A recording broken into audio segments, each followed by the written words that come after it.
Kawasaki Brezza, the Citybird SUV. Rajasthan Royals are the only remaining unbeaten team in the competition. Can they maintain that record as they welcome Gujarat Titans to Jaipur? Titans who have now lost 2 on the bounce. On Maruti Suzuki Arena presents ESPN Cricket 4 Timeout. We're joined by Wasim Jaffer and Mitchell McClenaghan to preview that game for us. Gentlemen, thank you for your time. Wasim, Gujarat, that last outing, they made a lot of changes and they ended the game looking quite at sea. How do you expect them to change this time around? Well, I hope they sort out their 1, 2, 3, 4 because Kane Williamson, in my mind, he doesn't fit into that 11 because he's not striking at that runs per ball. I feel if Saha is fit, I believe he was not fit in the last game. So if he's fit, Sai Sudarshan comes in at 4-3, and then Vijay Shankar has to fire. If Vijay Shankar is not scoring, then it creates problem because they haven't got anybody who can bat at that number. Unfortunately, they could try Abhinav Manohar, but Shah Rukh Khan is not that guy. Shah Rukh Khan bats generally at 5, 6. He's kind of a finisher. So they've got to get their combination right, in my opinion. Kane Williamson is not the guy for me. There's a significant hole there, isn't there? Particularly if Saha does come back. You'd expect Sai Sudarshan to go back to number 3, and then where does Kane Williamson fit? And for the way I see it, they're all similar type of players. So there's no one in there who can really up the ante. So that's where I like the idea of someone like a Matthew Wade coming in, and he's a guy who can bat 1 to 7 and go at a good clip. You know he's not going to waste any balls. He's going to try swing the game in your favour with the bat. So he's an option with that solid Indian batter top 3 that I'd look at bringing in the middle order. There's also the possibility of Azmatullah Omarzai, who didn't feature in the last game. Yeah, I mean, he's the guy who probably they can trust to bat 4 or 5. He gives you, a few overs with the new ball, and they're playing at Jaipur, so which might come in handy. But looking at how they've changed combination, I'm a little surprised because that's not what they did for the last 2 years. But suddenly they've changed combinations. They've lost some tight games. So it's interesting how they react to it because for the last 2 years hasn't happened like that. Well, it just shows that hole that Hardik Pandya has left in their batting lineup is greater than maybe even they thought. So that's been a significant loss. And you're right, they've tried multiple people in that option and just hasn't come off. When we're talking about Vijay Shankar, I think you need to give him at least one more game.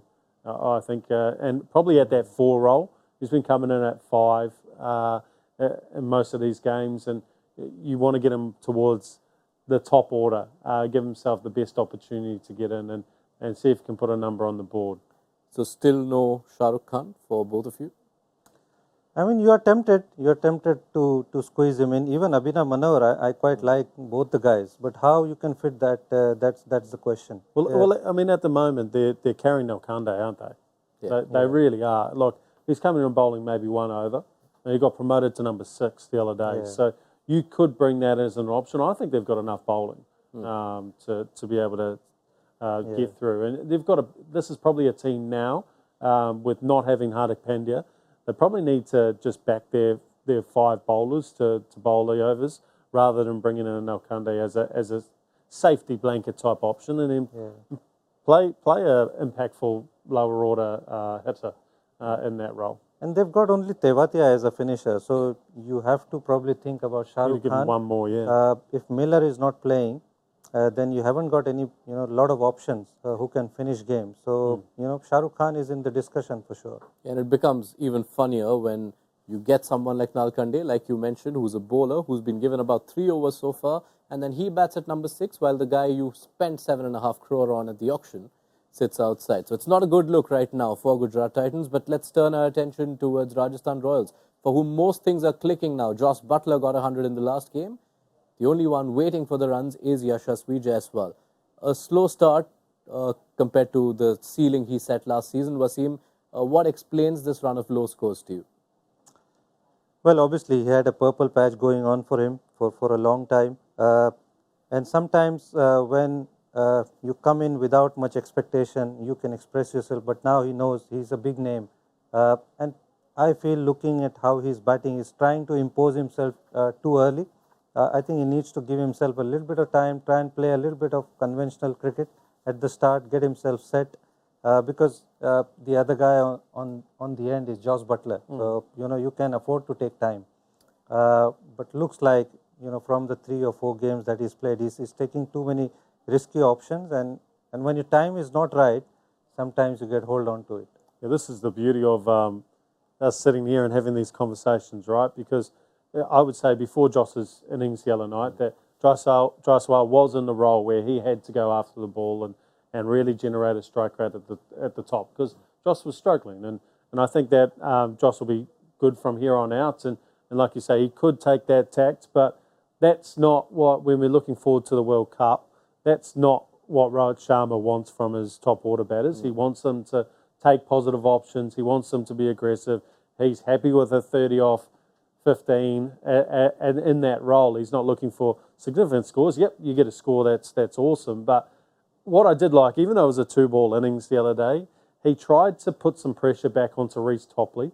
The first ball swung significantly, and then he's tried to step out and get Reece Topley to change his lengths. And unfortunately, Reece drew that length back and created a good length ball, which he top edged. But in my mind, even just looking at that innings, I was like, positive options, trying to put the ball back in his court, put pressure on one of their key bowlers.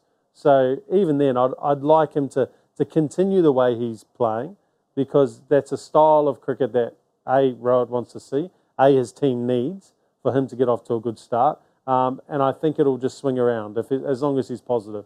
He could go back to being negative and trying to get himself in, not negative, but trying to give himself time and be 10 off 10, and then his team's in trouble if Joss is struggling at the other end.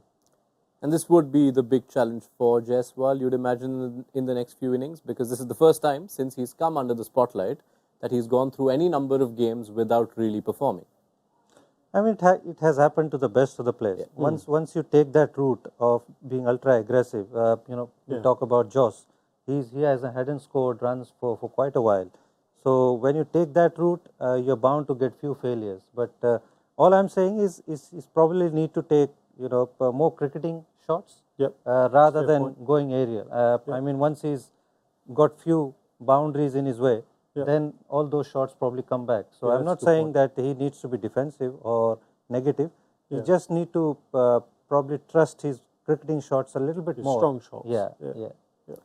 Gives you a bit of an indication as to how good Rajasthan Royals have been so far. The guy who made 600 plus runs at a strike rate of 160 is the only one we're dissecting at this point in the season. Quick predictions from both of you. Rajasthan, Gujarat. Anyone fancying Gujarat to get back to winning ways? No. Unfortunately, no. Okay, so unanimous here on the panel. They believe Rajasthan will continue their winning run. What do you think? Tell us in the comment section, and be sure to join the build-up to the game just before toss time on Maruti Suzuki Arena presents ESPN Cricket 4 Timeout.